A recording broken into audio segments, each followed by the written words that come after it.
예레미야서 27장 1절에서 10절까지 보겠습니다. 본문의 배경은 시드기야 왕 때입니다. 남유다의 마지막 왕입니다. 예레미야는 시드기야 왕을 설득합니다. 왕도 살고 나라도 사는 길은 이 바벨론 왕이 메어주는 멍에를 메고 그리고 바벨론을 섬기는 것이다. 12절에 말하고 있죠. 그리하면 살 것입니다. 만일 그렇게 하지 않는다면 주님께서 칼과 또 기근과 병마를 보내서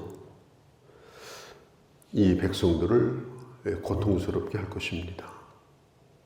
그런 예언을 예레미야를 통해서 지금 주시고 있습니다.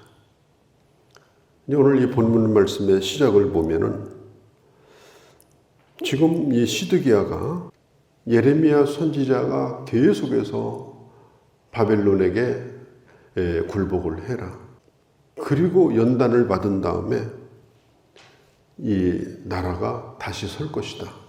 이런 예언을 함에도 불구하고 시드기야는 반바벨론 정책을 씁니다. 그러니까 자기 힘으로는 안 되니까 이제 주변 나라들, 주변의 왕들, 3절이죠. 그 왕들과 연대를 해가지고 어떻게 하든지 이 바벨론이 자기들을 지배하려고 하는 것을 막으려고 지금 동맹을 지금 맺고 있는 부분을 볼 수가 있습니다. 그때 3절에 보면은 그 각 나라의 이제 사신들이 예루살렘으로 모여들었어요. 그래서 어떻게 하면 이 바벨론을 배척할까? 어떻게 하면 이 바벨론을 물리칠까? 지금 그것을 지금 상의를 하고 있는데, 이번에는 이제 하나님께서 뭘 예레미야에게 시키는가 하면, 나무를 잘라다가 그 짐승이 목에 매는 멍에를 만들어라. 그 멍에를 깎아서 만들어 가지고 거기에다가 밧줄을 매라, 밧줄을. 그리고 그 멍에를 너 자신에게 목에 매라. 너 자신에게 목에 매라. 그렇게 하고 지금 시드기야를 만나기 위해서 예루살렘으로 찾아온 그 사신들에게 얘기를 해라.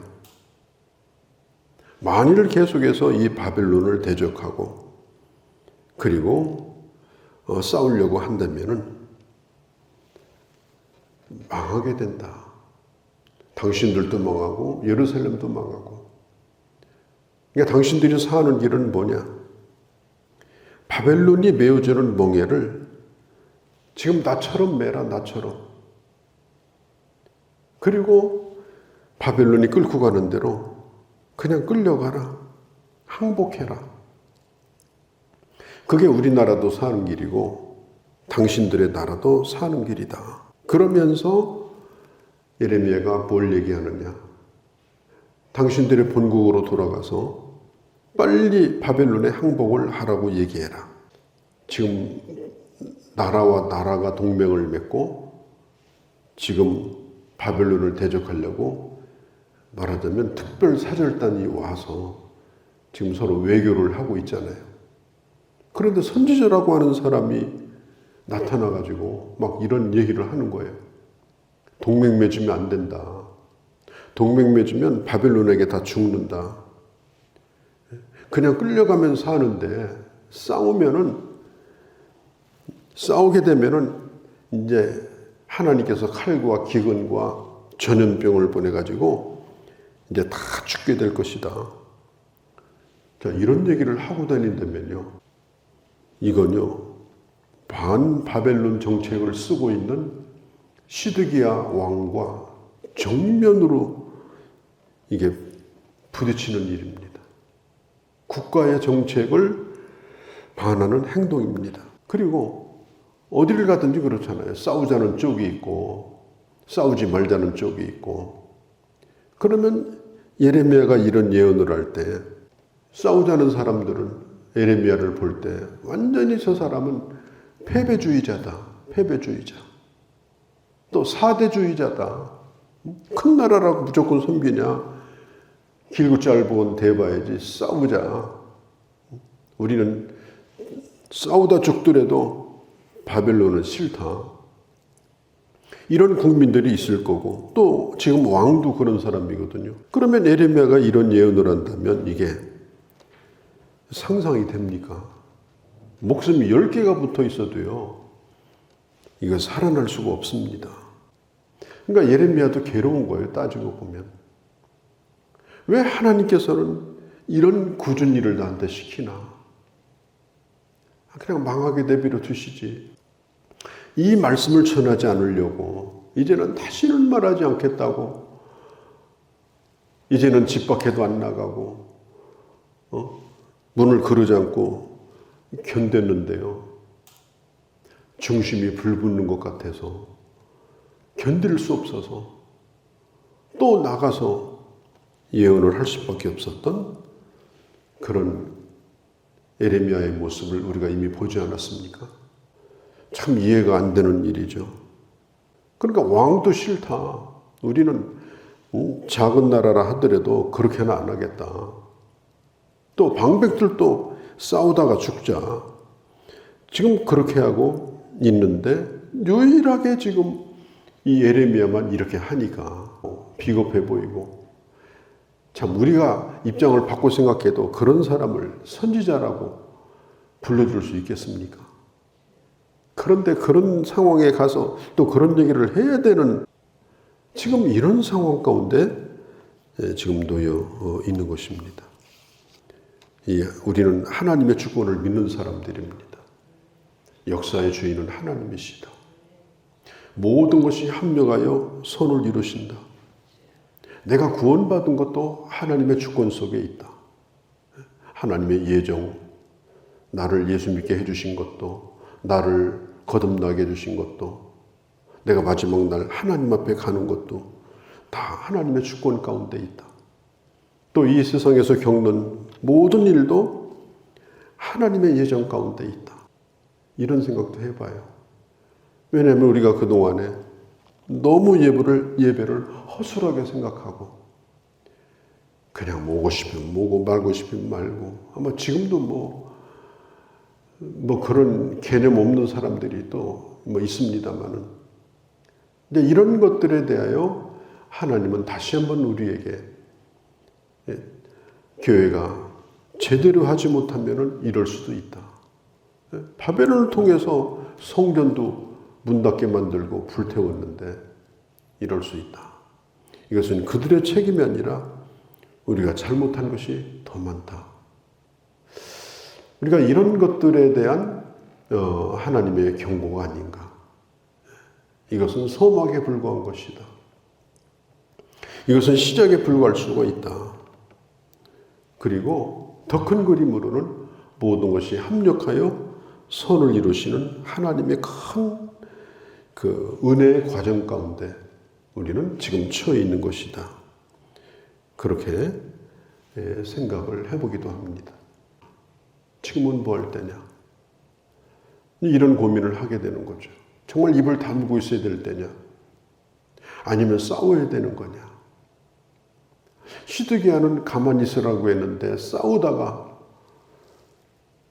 자기 보는 앞에서 자식들 둘이 맞아 죽는 거 봤거든요. 그리고 자기 아들 죽은 걸 보고 그 다음에 눈이 바로 뽑혔어요. 그 기억 속에 마지막 기억은 아들이 죽는 거였어요. 눈이 뽑혀가지고 이 예레미야가 예언한 것처럼 줄에 묶여가지고 살림에 끌려갔거든요. 그러니까 지금은 싸워야 될 때냐 아니면 침묵해야 될 때냐 이런 고민도 나름대로 해보게 되어지는 것입니다. 어떻든 이 에레미야는 만일 지금 바빌론을 대적하면 이제는 하나님이 바빌론을 통해서 직접 너희들을 손볼 것이다. 그러면 예레미야서 27장에 지금 이 시드기야 왕 때, 이때가 언제냐? 이때는 이미 바벨론이 한번 쓸고 지나갔을 때입니다. 바벨론이 이미 한번 쳐들어왔어요. 쳐들어와 가지고 뭘 했느냐? 아직 성전을 다 불태운 건 아닌데 성전에 있는 가져갈 만한 것은 이미 1차로 가져갔어요. 커서 못 가져가는 거, 무거워서 못 가져가는 거, 또 이 가치도 없어 보이는 거, 이런 것들만 남겨놨어요. 그리고 쓸만한 것은 1차로 다 지금 가져갔고 이미 한번 쓸고 지나간 때입니다. 그러니까 사람들은 바벨론에 대해서 반감이 더 있죠. 그리고 거기다가 이 거짓 선지자들이 계속해서 왕에게 얘기를 합니다. 끝까지 싸웁시다. 목숨 걸고 싸웁시다. 그리고 이런 얘기도 해요. 바벨론을 쳐들어가서 우리가 뺏긴 그 성전의 기구들을 찾아옵시다. 그런데 희한한 것은 그들 중에 한 사람도 하나님이 보낸 사람이 없어요. 한 사람도 하나님이 보낸 사람이 없는데 그렇게 말하는 거짓 선지자들이 많이 있었어요. 이 예레미야는 얘기합니다. 찾아와 봐라. 찾아올 수 있나? 여기 남은 것도 이제 다 가져갈 것이다. 그리고 가져가지 못할 것은 완전히 다 허물어 버릴 것이다. 지금 거짓 선지자들에게 그런 얘기를 해요. 그리고 거짓 선지자들의 말을 듣고 있는 백성들과 지도자들에게 9절에 보면 너희는 너의 선지자나 복술가나 꿈꾸는 자나 술사나 요술사 이런 사람들의 말대로 바벨론 왕을 섬기게 되지 아니할 거다. 바벨론 왕이 절대로 우리를 못 쳐들어올 거다. 그렇게 말할지라도 그 얘기를 듣지 말라. 그들은 거짓 예언을 하는 자들이다. 그들을 멀리해라. 그들의 말을 거부해라. 우리가 예루살렘을 떠나지 않고 여기만 지키면 무조건 하나님은 우리를 지켜주신다. 얼마나 그럴듯해요. 솔깃하다잖아요. 아니 목숨 걸고 싸우자. 뭐 그런 사람이 한두 사람이겠어요? 그런 사람들끼리도 뭉쳐지는 거예요. 그런데 그건 아니라는 겁니다. 다음에는 있는 것도 다 가져가리라. 사람들은요, 9절에 있는 것처럼 꿈꾸는 얘기를 좋아하고 또 좋게 얘기해 주는 사람을 좋아하고 또 내가 뭘 들었다, 뭘 봤다, 내가 기도해 봤더니 뭐 무슨 느낌이 오더라. 그렇게 사람들이 듣기 좋은 말로 홀리는 말을 좋아해요. 그런 사람을 또 선호를 합니다. 거짓 평화를 주장합니다. 거짓 평화. 이 예레미야가 얘기하는 게 그런 사람의 말을 거부해라. 하나님의 뜻은 우리가 바벨론에게 굴복하는 것이다. 그리고 우리가 살려면은 무릎을 꿇어야 된다. 13절에 어찌하여 당신과 당신의 백성이 여호와께서 바벨론 왕을 섬기지 아니하는 나라에 대하여 하신 말씀과 또 하나님이 보내는 징계로 죽으려고 합니까? 이건 지금 사는 길 아니라 이것은 지금 죽는 길입니다. 역사의 주인이신 하나님을 대항하는 것입니다. 사람 보기에는 참 비굴해 보이고 힘이 없어 보이지만 그러나 이렇게 하셔야 됩니다. 거짓 선지자의 듣기 좋은 말을 들으시면 안 됩니다. 참 우리가 뭐 어려운 일이 있으면 많은 사람이 조언을 하잖아요. 조언을 할 때 부정적인 조언을 해주는 사람이 있어요. 당신 이러면 안 된다. 이렇게 하면 큰일 난다. 이제 망한다. 그런 사람들 참 싫어해요. 지금 그렇게 되기를 바라는 거냐, 뭐 하는 거냐. 어떤 사람은 참 이렇게 다독거리면서 좋은 얘기를 해주고, 그러면은, 아유, 저 사람이 진짜 나 생각해 주는 사람이다. 또 그렇게 생각을 해요. 우리가 이걸 잘 분별을 해야 됩니다. 자, 이제 한 가지 예만 들고 말씀을 끝내려고 합니다. 헛된 소망. 헛된 소망을 말하는 것이 듣기는 좋지만은 그러나 결국 헛되고 만다는 거예요. 우리 현실이니까 제가 얘기를 합니다. 이 사람이 일생을 살면서 병원 신세를 많이 치고 또 의료비도 많이 지출을 합니다. 그런데 일생토록 의료비를 가장 많이 지출하는 게 마지막 죽기 전 한 달 동안이라고 합니다. 고가의 의료비를 쓰고 마지막 죽는 거예요. 돈 많이 들어갑니다. 돈 많이 들어간다고 고쳐지는 것도 아니고 만신창이가 돼서 죽습니다. 갖다 붙이고 꼽고 내가 죽어있는지 살아있는지 본인도 모르고 옆에서 보는 사람도 모르고 그렇게 하다가 유언 한마디도 못하고 죽어요. 대부분의 사람들은 그렇게 죽습니다. 어제 우리 방송국 제가 잘 아시는 분 장로님인데 급하게 기도 제목이 왔어요. 병원에 종합병원에 어머니가 입원해 계신데 88세신데 이 암사기인데 이게 지금 의사 파업 때문에 의사가 지금 없는 거예요. 그래서 혼수 상태에 있어가지고 중환자실에 내려왔는데 이제 그 주 의사가 없으니까 이 보호자에게 이게 호흡하는 걸 원하면 빼셔도 됩니다. 우리가 할 수 있는 일이 없습니다. 그 나들 어떻게 하면 좋겠냐? 기도해달라. 긴급하게 왔어요. 그래서 제가 이런저런 얘기를 써서 문자를 보냈습니다. 참 우리가 사람이 영원히 사는 건 아니에요. 영원히 살고 싶어 하는 것은 누구나 가지고 있는 마음이지만 그건 헛된 소망입니다. 그러면 우리가 내 마지막은 어떻게 될 것인가? 그런 현실을 생각하고 나는 어떻게 하나님 앞에 그런 때를 맞을 것인가? 또 나는 어떤 결정을 내가 해야 되는가? 이런 생각을 우리는 스스로 해봐야지 그냥 헛된 기대나 헛된 말에 우리가 귀를 기울여서 그래 영원히 살 것처럼 생각해서는 안 된다. 그것은 우리가 건강할 때는 모르지만 또 젊을 때는 모르지만 그걸 우리가 염두에다 두고 살아야 되는 거예요. 오늘 이 에레미야와 같이 그런 소망을 갖지 말라. 있는 것도 다 빼앗길 것이다. 이보다 더 큰 일이 올 것이다. 하나님의 뜻이 무엇인지 깊이 생각해라. 오늘 에레미야가 이 한 사람만이 옳은 그런 선지자였습니다. 이 시대를 분별하고 또 우리 자신을 깊이 생각하고 그것이 쓴약이랄지라도 그것이 하나님의 말씀일 때는 또 깊이 듣고 그래서 구체적으로 내 삶에 적용하고 그리고 내 삶의 주인이 하나님이심을 온전히 믿고 그렇게 살아가는 그런 주님의 자녀들이 되어야 할 줄로 믿습니다.